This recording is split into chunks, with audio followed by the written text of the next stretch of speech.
Here's 10 things I hate about my BMW. Number 1, this car is trying to kill me.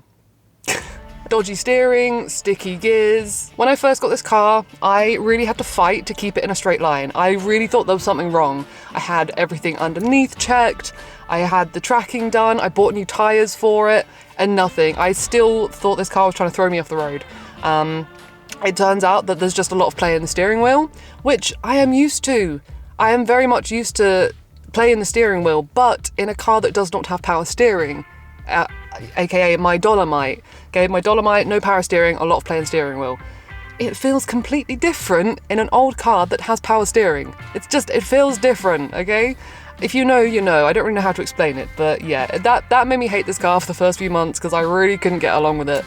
I'm used to it now, just so you know. It's fine, it's completely fine. I understand what the issue is now, and I'm just used to it. But yeah, I really didn't like that the first few months that I had it. So. Number 2, every time I get into it, something else is broken. Like the fan, for example. This happened over the course of a couple of weeks, and every time I got into it, like, look. So 1, 2, 3. Over the course of a couple of weeks, but number 4 is hanging in there. Just stay strong, number 4. Okay. Number 3, it's an automatic. This has come up in a couple of other videos, and someone was, kind enough to suggest that I learn how to drive manual. I've had a manual license for over 10 years, but I do have a physical disability that means that driving a manual for too long canes my knees. So it's just much easier and less painful if I have an auto as my daily, and then just mess around in the manual when I have it. I'm starting to think at this point that you guys don't believe that I have another car. I do. It's just in the garage, but she's coming.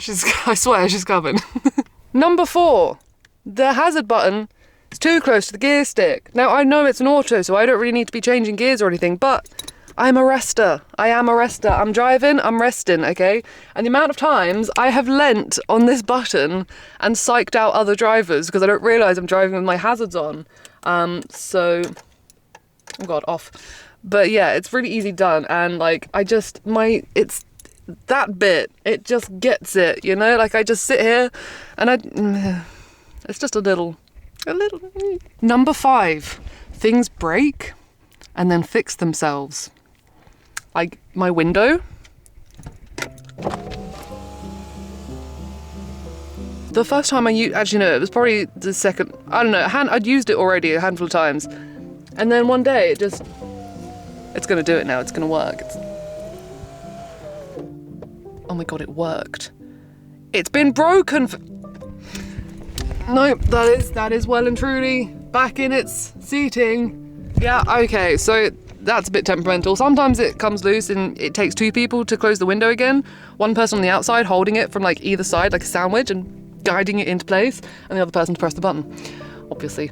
But yeah. And the seat belt. Oh, this was broken. This has not been working. Very good. Just at least be consistent in your failures. Number 6, no cup holders. Like, I know I could have bought one by now, and I know that people sell them on Etsy, but I'm cheap and I was gonna make one. But I haven't really had the time to do that. So until I have the time to make one, I'm going to continue to be both surprised and infuriated every time coffee spills into my lap going over a bump, because I just wedge. I wedge it, you know, and then bump, and it just, yeah, okay. Number 7, nothing on the dashboard ever works. It has a complete mind of its own. A lot of the time the speedo doesn't work, so I kind of have to guess. It's kind of a fun game at this point. When I'm about to go through a village that I know has a speed, like tells you the speed, and I guess, and 8 to 9 times out of 10, I'm like correct. I'm like going 28, 29 and a 30, and I'm like, yes. But most of the time I have no idea how fast I'm going, which is not great, let's be honest. And the fuel gauge, that's fun when that doesn't work, because again, I'm a spicy brain, neurospicy brain. I don't know when I last filled this car up. I got no idea. So that's always a bit of a risk. Oh, and the bulb has gone. So at night time, not a clue. I can't see anything. I know a lot of these issues could just be fixed. But let's face it, that takes time, and I'm a little bit short on time at the moment. Number 8. There's not really anywhere... I've done... Oh my god, point proven! Look! Oh my god! I don't know how that happened. That's hilarious. I think it was my elbow. I think it was the... Wrong place! Just be here, not there. Anyway, number 8. There's nowhere really decent to fix my camera to. Like, I fix it here quite often.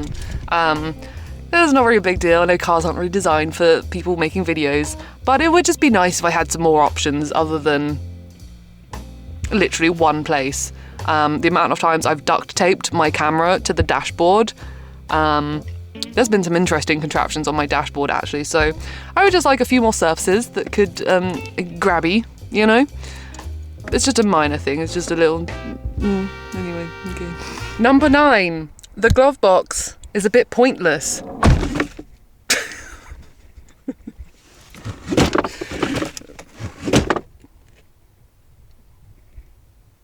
Oh my god.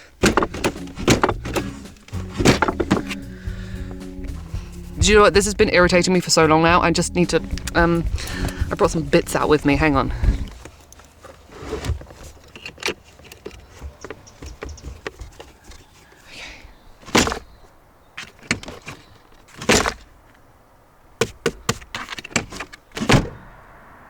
Which leads me to number 10. I hate how much I love this car.